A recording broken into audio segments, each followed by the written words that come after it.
Ոչ մի կոմպրոմիս չկա։ Դու չեք զգում, որ մեր մեջ կոմպրոմիս չի կարա լինի։ Նիկոլ Փաշինյանի հետ համագործակցությունը բացառող Գագիկ Ծառուկյանը հետընտրական զարգացումների գլխավոր ինտրիգն է դարձել։ Եթե վերահաշվարկի արդյունքում ԲՀԿ-ն խորհրդարան անցնի 5 մանդատով, վճռորոշ դեր կունենա։ Այդ դեպքում ընդդիմության մանդատները բավարար կլինեն Փաշինյանի կառավարության մի շարք նախաձեռնությունները տապալելու համար։ Օրինակ, իշխող ուժը չի կարողանա ընտրել գլխավոր դատախազ Կենտրոնական ընտրական հանձնաժողովի նախագահ, բարձրագույն դատական խորհրդի անդամներ, բարձր դատարանի դատավորներ եւ ընդունել սահմանադրական օրենքներ։ Քանի Հայաստան պետությունը կա,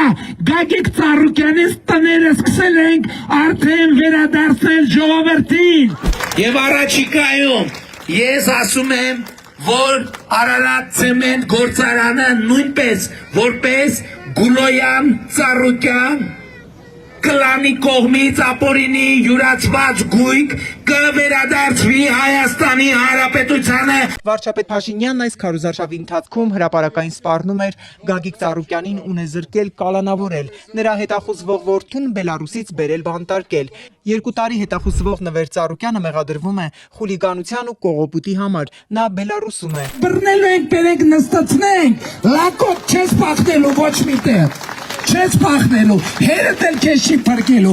Ծառուկյանի դեմ քրեական գործ է հարուցվել, նրան մեղադրանք է առաջադրվել հարկերից խուսափելու համար, հարստությունից զրկվելու, իրեն ու որդուն կալանավորելու սպառնալիքների պայմաններում։ Արդյոք Գագիկ Ծառուկյանը իշխող ուժի հետ որևէ գործարքի չի գնա կամ չի հայտարարի քաղաքականության էջը փակելու մասին, ինչպես նախկինում է արել։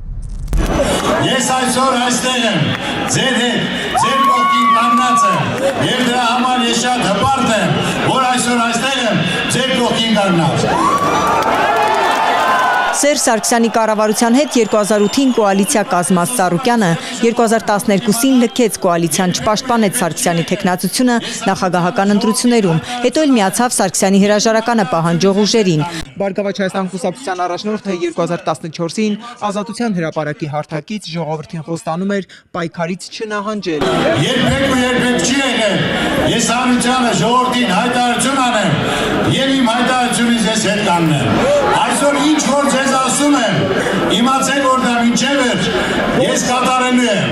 4 ամիս անց հեռացավ քաղաքականությունից։ Այսօր եկել այն պահը, երբ ես որոշում եմ կայացել, այլևս չզբաղվել ակտիվ քաղաքականությամբ։ Ժողովրդին աննահանջ պայքար խոստացող Ծառուկյանը քաղաքականության էջը փակեց իշխանության բացահայտ ճնշումներից հետո։ Շնորհակալություն ստեցում ձեզ։ Դրանից ընդամենը նորեր առաջ նախագահ Սարգսյանը հանրապետական կուսակցության նիստում ենթականներին հանձնարարեց զբաղվել Ծառուկյանին առնչվող օդում կախված լուրերով։ Տարիներ ի վեր շարունակում են օդում կախված մնալ չստուգված լուրերը, չմուծված միլիարդավոր դրամ հարկերի ու մանրամասն ստուգել այս լուրերի իսկությունը եւ բաց ներկայացնել բոլորին։ 4. Շարունակում են նաև օդում կախված մնալ բազմաթիվ քրեական հանցագործություններ, պրոֆեսիոնալ կերպով քողարկելու մեխանիզմ հիմնելու մասին չստուգված լուրերը։ Վաղը ես հրավիրելու եմ անվտանգության խորհրդի նիստ, որտեղ մեր իրավապահների հետ համապատասխան անդրադարձ կլինի, թե ինչպես վարվել նման լուրերի հետ։ Իմ խնդրանքն է, ձեզ ինձ այլևս քաղաքական հարցերով չդիմել։ Ես չեմ խառնվելու ձեր որևէ որոշման։ Ես որևէ կապ այլևս չունեմ Բարգավաճ Հայաստան կուսակցության հետ։ Դուք քիչ հետո կընտրեք նոր նախագահ, նոր ղեկավար մարմիններ եւ կուսակցության ճակատագիրն ասել ձեր ձեռքերում է։ Այս նիստից 20 օր անց Ծառուկյանը նույնիսկ իր կուսակցության ղեկավարի պաշտոնից հրաժարվեց, բացատրեց, թե ցնցումներից ու արյունահեղությունից խուսափելու համար է այդպես որոշել։ Ես չէի կարողանա ներել ինձ, եթե թափեր անգամ մեկ անմեղ մարդու արյուն։ 2 տարի անց Գագիկ Ծառուկյանը քաղաքականության էջը բացեց։ Ես հայտարարում եմ, որ բացում եմ քաղաքական գործունեության փակված էջը եւ մասնակցելու եմ 2017 թվականի խորհրդարանական ընտրություններին,